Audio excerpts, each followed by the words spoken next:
बिस्मिल्लाहिर्रहमानिर्रहीम, अस्सलाम वालेकुम। आप देख रहे हैं सेहत ज़िंदगी और मैं हूं आपकी मेज़बान डॉक्टर शुमाइला गफ़ार। नाज़रीन, सेहत ज़िंदगी पीटीवी न्यूज़ का वो प्रोग्राम है जिसमें बात होती है आपकी सेहत के हवाले से। हमारी कोशिश है कि अपने प्रोग्राम के ज़रिए हम इस कदर हेल्थ अवेयरनेस क्रिएट कर दें कि पाकिस्तान को सेहतमंद बनाया जा सके। बहुत सारी वो बीमारियाँ जो कि डायग्नोज नहीं हो सकती उनसे बचा जा सके, उनको वक्त पर ट्रीट किया जा सके, क्योंकि पाकिस्तान में बहुत सारे लोग ऐसे हैं जो कि हेल्थ अवेयरनेस ना होने की वजह से बीमारियों का शिकार हो जाते हैं। जो लाइफस्टाइल उन्होंने अपनाया हुआ होता है उनको ये पता ही नहीं होता कि वो किस तरह से उनको बीमारियों की तरफ धकेल रहा है। आज के प्रोग्राम में हम बात करेंगे गॉल ब्लैडर स्टोन्स की, जिन्हें पित्ते की पत्थरियां कहा जाता है। और पित्ता हमारे जिस्म में मौजूद राइट साइड पर एक बहुत ही इंपॉर्टेंट ऑर्गन है जिससे प्रोड्यूस होने वाला बाइल निज़ाम इंहिज़ाम में अहम रोल अदा करता है। ये पत्थरियां क्यों बन जाती हैं, इनकी वजूहात क्या होती हैं, इनका तरीका इलाज क्या है, इस सब पर बात करने के लिए हमें ज्वाइन कर रहे हैं डॉक्टर कामरान अब्दुल्ला, जो कि जनरल सर्जन हैं और बैरून मुल्क अपनी खिदमत सर अंजाम दे रहे हैं। अस्सलाम वालेकुम doctor Kamran, welcome to the program. बहुत शुक्रिया जी। जिस तरह कि मैंने बताया, आज हम बात कर रहे हैं ब्लैडर स्टोन्स की। तो सबसे पहले मैं चाहती हूँ कि आप लोगों को बताएं कि गॉल ब्लैडर होता क्या है, कहाँ पर ये लोकेटेड होता है और इसका फंक्शन क्या है हमारे जिस्म में। गॉल ब्लैडर को जिसे उर्दू में पित्ता कहा जाता है, ये एक सैक, एक थैली की तरह का ऑर्गन है जो कि हमारे पेट में दाएं तरफ मौजूद होता है, जिगर के नीचे।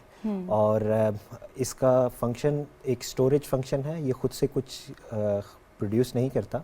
जिगर जो है एक रतूबत खारिज करता है जिसको बाइल कहा जाता है, जिसका आपने जिक्र किया। तो वो पित्ते के अंदर स्टोर होती है और जब हम कुछ खाते हैं, ख़ास तौर पे चिकनाई वाली जो ग़िज़ा होती है, फैट्स हम खाते हैं, तो एक स्टिमुलस के ज़रिए ये कॉन्ट्रैक्ट होता है और इसके अंदर से वो रतूबत बाहर निकलती है, बाइल, और एक छोटी सी बारीक सी नाली जिसे हम बाइल डक्ट कहते हैं, उसके ज़रिए वो हमारी आंत में पहुंचती है और वहाँ पे ये चिकनाई वाली ग़िज़ा और फैट को डाइजेस्ट करने में, उसको हज़म करने में अपना काम करता है। अच्छा, यानी पित्ता खुद इसको बना नहीं रहा होता, इसको एक तो आपने कहा कि स्टोर कर रहा होता है, कॉन्सेंट्रेट कर रहा होता है, और जब इसकी ज़रूरत होती है बाइल की तो तब वो इसको रिलीज़ कर देता है।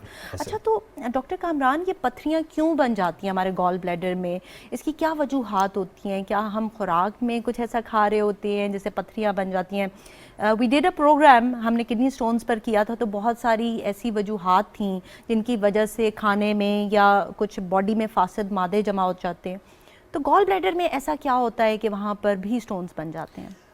गॉल ब्लैडर में, जैसे मैंने कहा, बाइल स्टोर होता है। तो जब ज़्यादा देर तक बाइल वहाँ पे रहता है तो वो कॉन्सेंट्रेट होने लग जाता है और बाइल के अंदर जो कुछ जो उसके अज्जा हैं, जिस तरह के उसके अंदर कैल्शियम है, कोलेस्ट्रॉल है, पिगमेंट्स हैं, बाइल के कुछ एसिड्स हैं, सॉल्ट्स हैं, तो ये सब चीज़ें उसके अंदर मौजूद होती हैं। वो कॉन्सेंट्रेट और प्रेसिपिटेट होने लग जाती हैं और वो जैसे नीचे पानी में कोई नमक आप मिक्स करें तो नीचे बैठ जाता है, तो वो नीचे बैठने लग जाते हैं और वो आहिस्ता आहिस्ता एक थिक मटेरियल, मडी लाइक कीचड़ की तरह का मादा शुरू में बनता है, फिर वो स्टोन बन जाते हैं।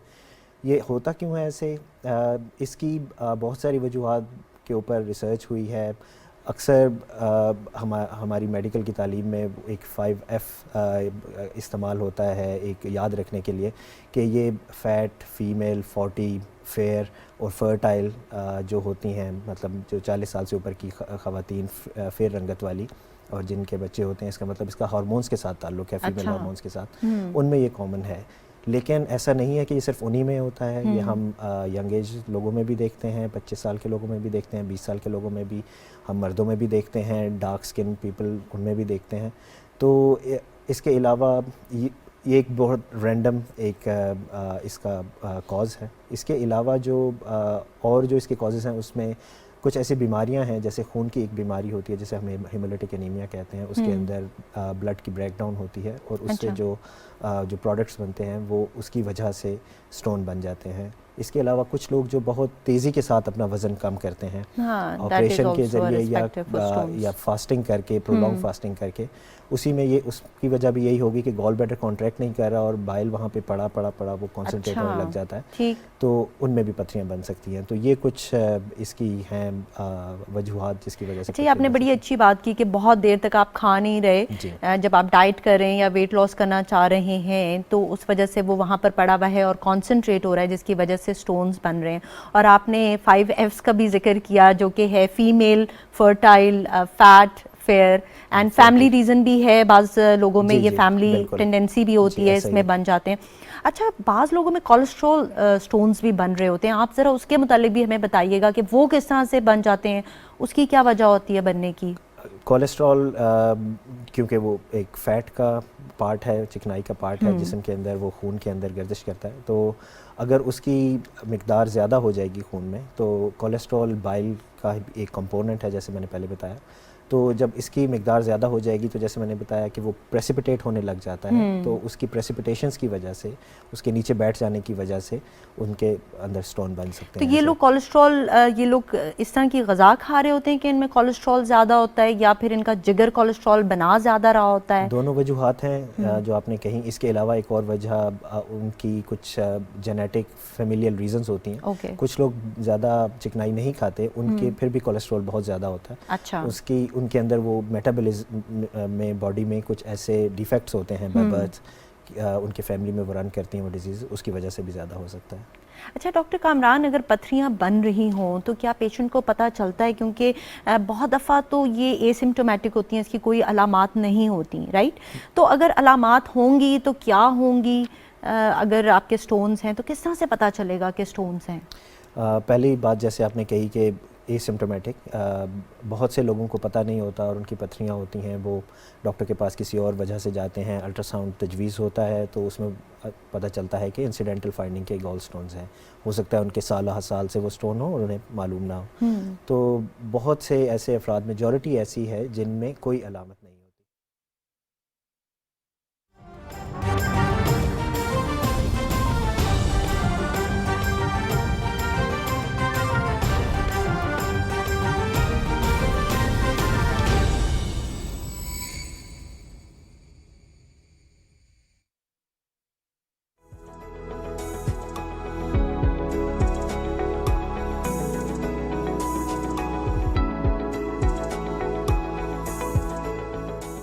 बिस्मिल्लाहिर्रहमानिर्रहीम, अस्सलाम वालेकुम। आप देख रहे हैं सेहत ज़िंदगी और मैं हूं आपकी मेज़बान डॉक्टर शुमाइला गफ़ार। नाज़रीन, सेहत ज़िंदगी पीटीवी न्यूज़ का वो प्रोग्राम है जिसमें बात होती है आपकी सेहत के हवाले से। हमारी कोशिश है कि अपने प्रोग्राम के ज़रिए हम इस कदर हेल्थ अवेयरनेस क्रिएट कर दें कि बीमारियों से बचा जा सके, उनको वक्त पर डायग्नोज और ट्रीट किया जा सके ताकि पाकिस्तान को सेहतमंद बनाया जा सके। आज के प्रोग्राम में हम बात करने वाले हैं मैटरनल हेल्थ यानी माँ की सेहत के हवाले से। कहा जाता है कि सेहतमंद माँ सेहतमंद घराना, लेकिन क्या ये सिर्फ कहने और सुनने की हद तक है? और क्या वाकई माँ की सेहत को इस कदर अहमियत दी जाती है या नहीं? माँ वो हस्ती है जो कि पूरे ख़ानदान का ख्याल रख रही होती है, कुंबे का फोकल पॉइंट होता है, लेकिन इस माँ की सेहत किस कदर अहम है इस पर शायद इतनी तवज्जो नहीं दी जाती। और मैं सिर्फ जिस्मानी सेहत की बात नहीं कर रही हूँ, I am also talking about mental and emotional health. इस पर डिटेल से बात करने के लिए हमारे साथ मौजूद हैं डॉक्टर समीना नईम खालिद जो कि गायनाकोलॉजिस्ट और पब्लिक हेल्थ स्पेशलिस्ट हैं। उनके साथ साथ हमें ज्वाइन कर रहे हैं प्रोफेसर डॉक्टर फरीद मिद्दत जो कि प्रोफेसर हैं हेल्थ सर्विसेज एकेडमी में। अस्सलाम वालेकुम मैम एंड अस्सलाम वालेकुम sir, welcome to the program. बहुत शुक्रिया जी मैम, हम बात कर रहे हैं माँ की सेहत के हवाले से, तो सबसे पहले मैं चाहती हूँ कि आप डिफ़ाइन करें कि एक सेहतमंद माँ क्या होती है और सेहतमंद घराना क्या होता है। देखें जी, सेहतमंद की डेफिनेशन तो हम जैसे WHO की डेफिनेशन है कि WHO की डेफिनेशन ये है कि फ़िज़िकली, मेंटली और सोशली हर तरह से कोई भी इंसान जो है वो सेहतमंद हो, यानी उसको कोई फ़िज़िकल बीमारी ना हो, उसको कोई मेंटल टेंशन ना हो और सोशली एक्सेप्टेबल बिहेवियर्स हों। तो माँ के हवाले से भी मैं यही कहूँगी कि माँ जो है उसको ज़ाहिर है उसी ने आगे जाके बच्चे को जन्म देना है और उसी ने आगे से सोसाइटी चलानी है, यानी वही बच्चा हमारी सोसाइटी का फ़ाल शहरी तभी बन सकता है अगर माँ सेहतमंद होगी।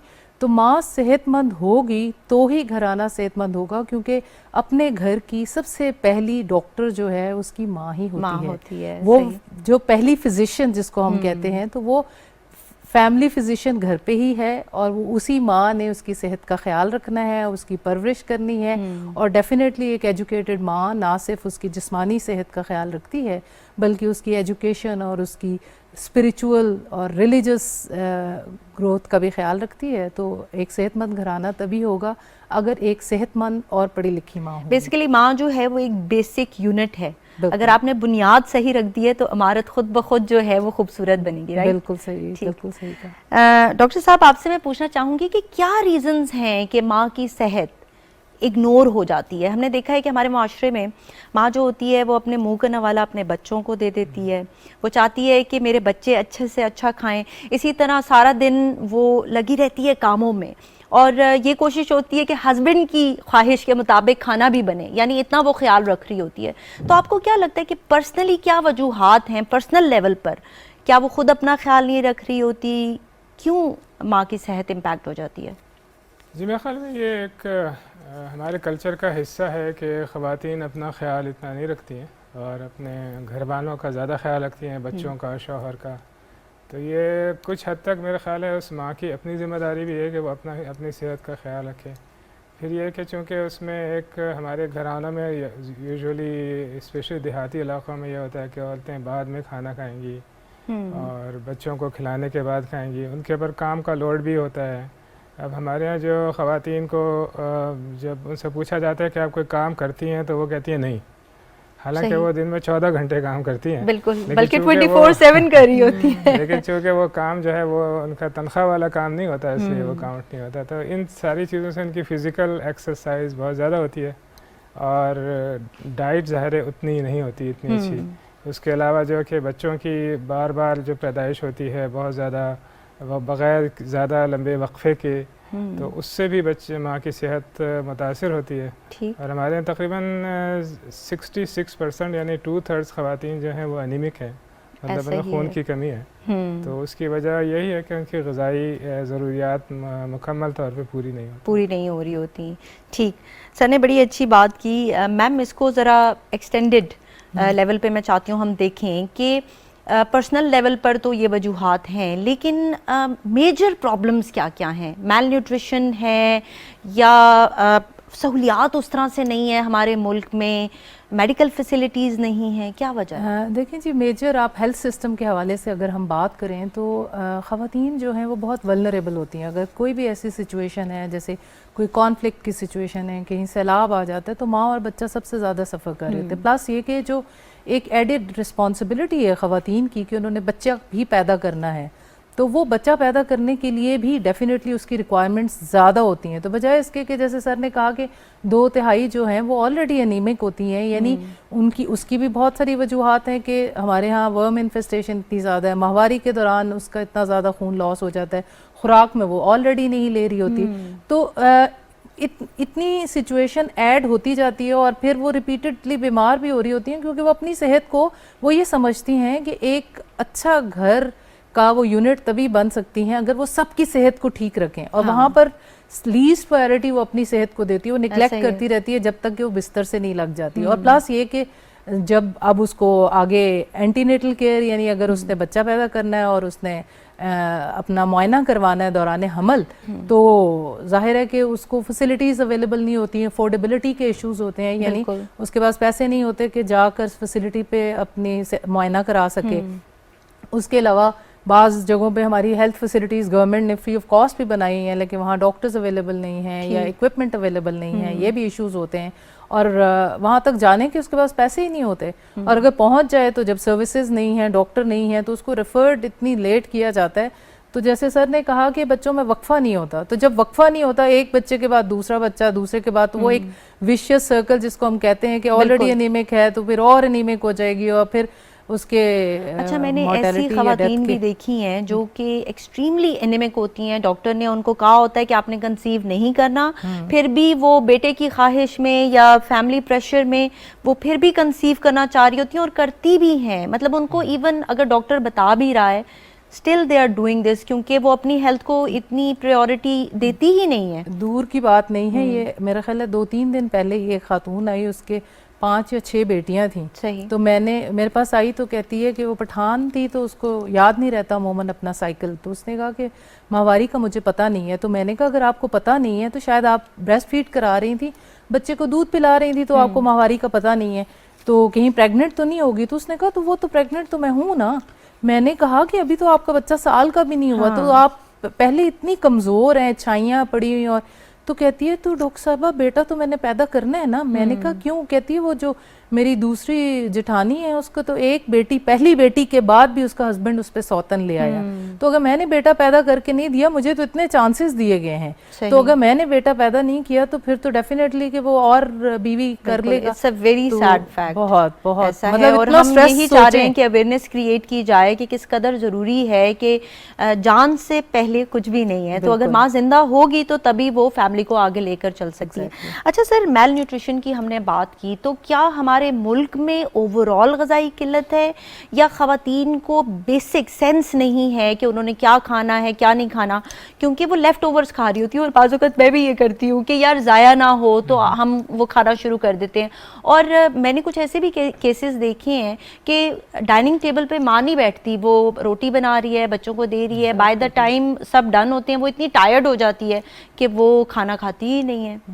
तो मेल न्यूट्रिशन का शिकार क्यों हो रही है? हमें एजुकेट करने की ज़रूरत है माओ को। जी, बच्चे और औरतें ग़िज़ाई कमी का शिकार हैं मेल न्यूट्रिशन का पाकिस्तान में, और ये मेरे ख्याल है हमारे लिए खासी शर्म का मकाम है कि दूसरे मुल्कों की निस्बत हमारे यहाँ इनके रेट्स बहुत ज़्यादा हैं। मेल न्यूट्रिशन जो हमारा जो लास्ट न्यूट्रिशन सर्वे हुआ था 2018 में, उसके मुताबिक हमारी जो मतलब बच्चों में भी स्टंटिंग हो रही है बहुत ज़्यादा, जो कि ग़िज़ाई क़िल्लत की वजह से होती है, और ख़वातीन में डेफिनेटली अनीमिया जैसे मैंने कहा कि बहुत ज़्यादा कॉमन है।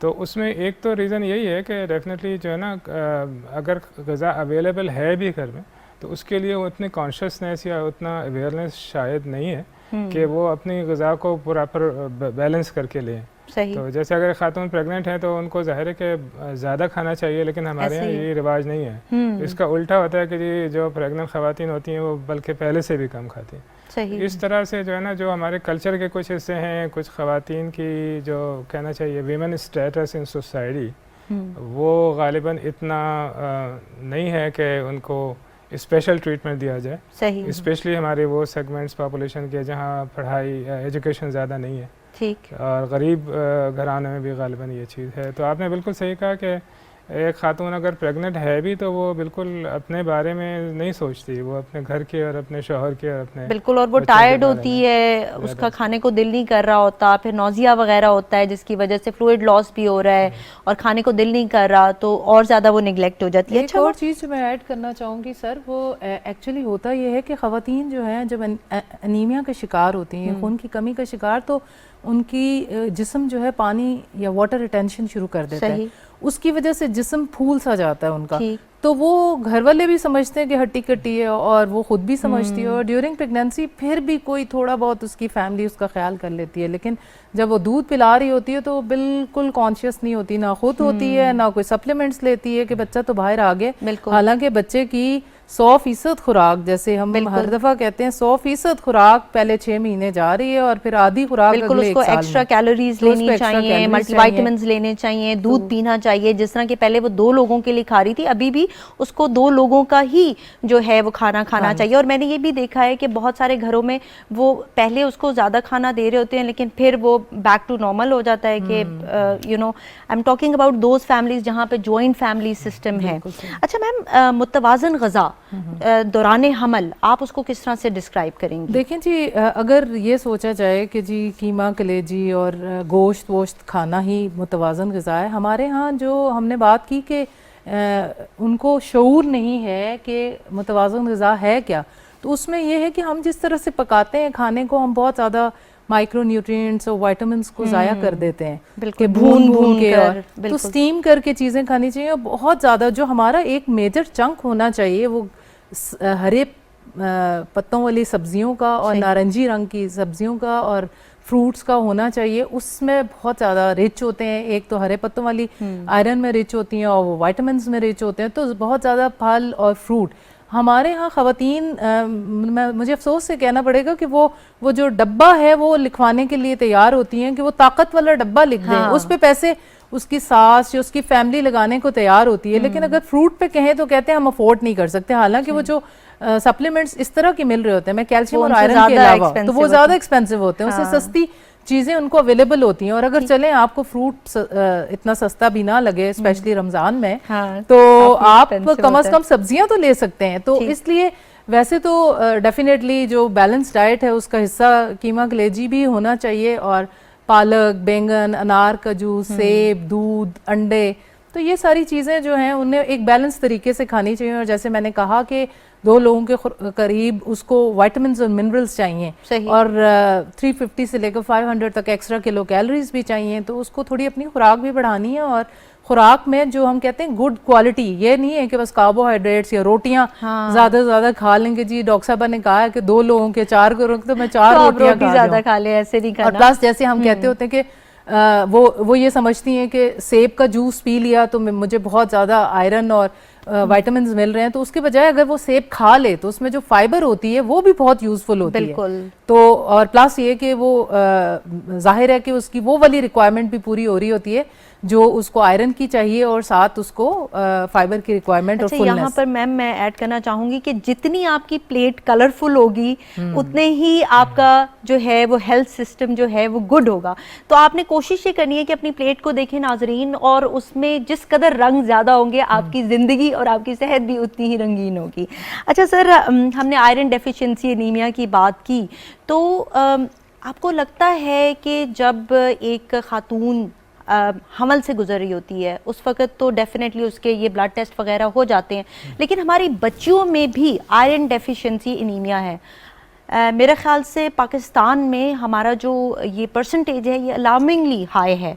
तो इसकी क्या वजूहात है? एक तो मैडम ने कहा कि वर्म इन्फेस्टेशन है, फिर माहवारी के मसाइल हैं, और आपके ख्याल से कोई मसाइल हैं इस हवाले से? एडोलेसेंट ख़वातीन जो है वो एक हम लोग कहते हैं कि एक विंडो ऑफ अपॉर्चुनिटी है कि जो बच्ची बचपन में मतलब 5 साल से कम की उम्र में उसकी ग़िज़ाई क़िल्लत थी, तो ये एक विंडो आ रही है कि इस दौरान में हम उसकी ग़िज़ाई क़िल्लत को कम कर सकते हैं और उसको रिस्टोर कर सकते हैं।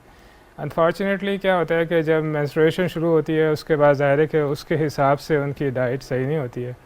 और आजकल के जो मतलब हमारे जो शहरों में जो बच्चियां हैं उनके खाने के और जो है ना वो डाइटरी जो हैबिट्स हैं वो थोड़ी डिफरेंट है, और उसमें बैलेंस डाइट का कोई तस्वुर कोई कॉन्सेप्ट नहीं है। डाइटिंग हो रही है, सब डाइटिंग पे लगे हुए हैं। जो है anaemia is very common among adolescent girls. I think उसमें हमें ये देखना पड़ेगा कि क्या उनके लिए कोई ऐसी स्पेसिफिक हेल्थ सर्विसेज भी नहीं है।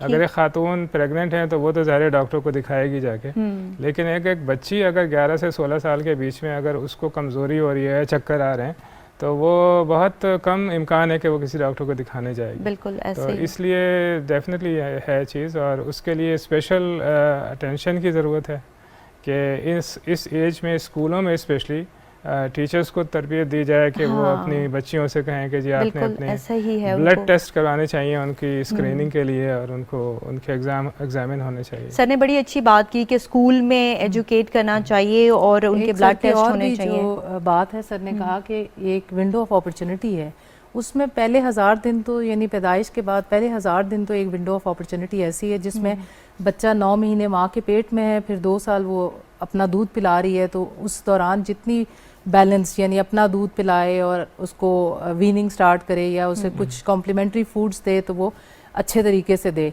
लेकिन एक हमारे पास जो प्यूबर्टी की बात की है सर ने, वो यानी जब वो उसकी माहवारी स्टार्ट होती है तो वो टाइम पीरियड होता है जब उसकी एडल्ट जिंदगी का यानी बड़ी होना है, तो वो 50% वेट उसकी बॉडी उसमें वेट गेन करती है और उसकी हाइट की स्पर्ट होती है, यानी वो अपना कितनी यानी स्टंटिंग का शिकार ना हो। तो 50% वो मतलब अगर एक विंडो ऑफ अपॉर्चुनिटी हमारे पास ये वाली थी और एक विंडो ऑफ अपॉर्चुनिटी प्यूबर्टी या एडोलेसेंट एज की है, तो वो हमें ज़ाया नहीं करनी चाहिए। उसमें जैसे आपने खुद ही कहा कि वो डाइटिंग के शिकार हो जाती हैं और वो उसमें जो ज़रूरी न्यूट्रिएंट्स हैं वो भी नहीं लेती। और मेरा ख्याल है कि मैं ये सुन के तो बहुत ही थक चुकी हूँ कि बच्चियों को दूध नहीं पसंद। मुझे नहीं समझ आती कि पहले तो बड़ा ही कॉमन था लस्सी पीना और दूध पीना हमारी स्टेपल डाइट्स में से था, और अब क्या होता है कि वो लस्सी से मक्खन निकाल लिया जाता है दूध से और लस्सी गिरा दी जाती है, जबकि पहले लोग मांग रहे होते थे। तो वो हमने बजाय इसके कि हम पॉजिटिव की तरफ जाएं, हम नेगेटिव की तरफ, जो न्यूट्रिएंट रिच चीज़ है वो तो हम गिरा रहे हैं और जो फैट्स हैं वो इकट्ठी करके तो हम वो पराठे बना बना के खा रहे हैं। तो मेरा ख्याल है ये वाली अवेयरनेस होनी चाहिए। और एक और मैं बड़ी इंपॉर्टेंट बात कहती होती हूँ कि जो साग हम खाते हैं बहुत ही हमारे यहाँ सर्दियों में पसंदीदा है, तो उस पे हम मक्खन डाल डाल के खाते हैं तो वो एब्जॉर्प्शन नहीं होती है। उसके ऊपर विटामिन सी या लीमू निचोड़ कर खाएं तो वो ज्यादा खाने के बाद चाय नहीं पीनी चाहिए, वो आयरन बिल्कुल एब्जॉर्प्शन नहीं होती। तो ये वाली हैबिट्स इतनी ख़राब है हमारी बच्चियों में। ऐसा ही है, हमारी हैबिट्स जो हैं उनको इम्प्रूव करने की ज़रूरत है। अच्छा, यहाँ पर एक और चीज़ मैं भी ऐड करना चाहूँगी। रमज़ान गुजरा है और रमज़ान में एवरीबडी इज़ फास्टिंग, तो यूजुअली ये होता है कि माहवारी के दौरान बच्चियाँ जो होती हैं वो इतना कंफर्टेबल फील नहीं करती, लेकिन इट्स अ नॉर्मल प्रोसेस और उनको खाना चाहिए। आप साइड पे होकर खा लें, लेकिन जिस तरह वो अपनी माओ को देखती हैं, माँ नहीं खा रही, रोज़ा भी नहीं रखा हुआ लेकिन खा भी नहीं रही है, इसी तरह बच्चियाँ भी इम्पैक्ट हो रही होती हैं। तो डाइटिंग का भी एक इफेक्ट है। और चूंकि रमज़ान गुजरा है तो मैं ये पॉइंट भी क्लैरिफाई करना चाह रही थी। अच्छा सर, हमने बात की कि अगर हमल की, लेकिन दूध पिलाने वाली जो माएँ होती हैं उनको अगर मैल न्यूट्रिशन का वो शिकार हैं या उनको आयरन डेफिशिएंसी एनीमिया है, तो क्या फिर वो दूध पिला सकती हैं, पिलाना चाहिए, या कुछ सप्लीमेंट्स लेके अपनी आयरन डेफिशिएंसी को पूरा करके फिर पिलाना चाहिए? जी बिल्कुल, दूध तो पिलाना चाहिए। दूध पिलाने में तो कोई हर्ज नहीं है। बेसिकली उसमें यह कि अगर आपको दूध पिलाने के लिए जो लवाजमात चाहिए, वो जैसे कि आपने कहा कि 2 लोगों की खुराक उसको लेनी चाहिए, और इसके अलावा उसको अपनी आयरन का और अपनी विटामिन्स की सप्लीमेंट्स भी लेने चाहिए।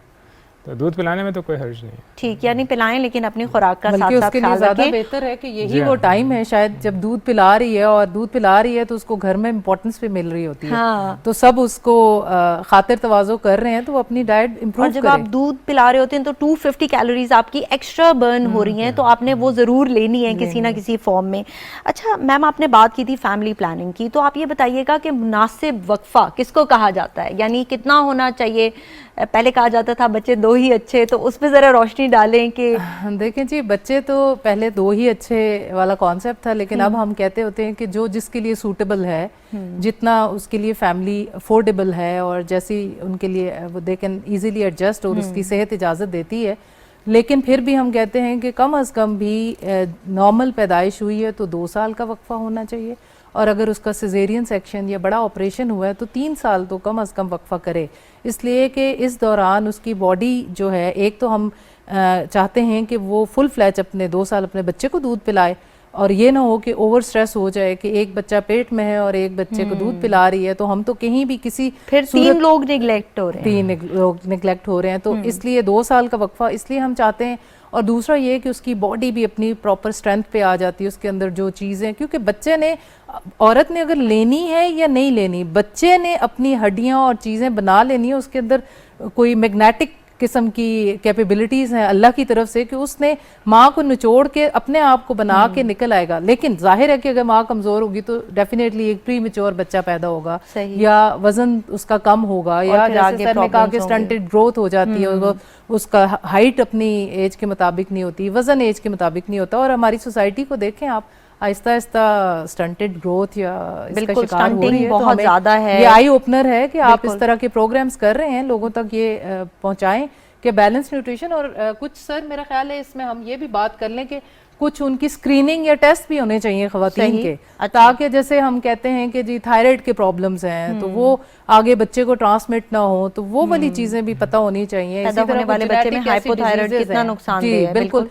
साल तक टेस्ट के बगैर पता ही नहीं चलता, और 1 साल के बाद बच्चा जो है वो कुछ कर ही नहीं सकता, ना डॉक्टर कर सकते हैं तो ना घर वाले जितनी मर्जी उसकी केयर करते रहें। तो इसलिए, और प्लस ये कि जो कम उम्र की शादियां हैं, मेरा ख्याल है वो भी बहुत एक बड़ा प्रॉब्लम है हमारे मुल्क का, कि छोटी उम्र की बच्चियों की शादियां कर दी जाती हैं और वो इतनी छोटी होती हैं कि उन्हें खुद भी नहीं पता होता, ना वो एजुकेटेड होती हैं, ना वो खुद को संभाल पाती हैं, ना घर का ख्याल रख सकती हैं। और वक्फा तो जैसे सर कह रहे थे कि वक्फा कम है, तो ये वाली चीज़ें मेरा ख्याल है कि जितना ज़्यादा हम बात करेंगे आहिस्ता आहिस्ता हाईलाइट होंगी, लोगों तक पहुँचेंगी, चलेगी।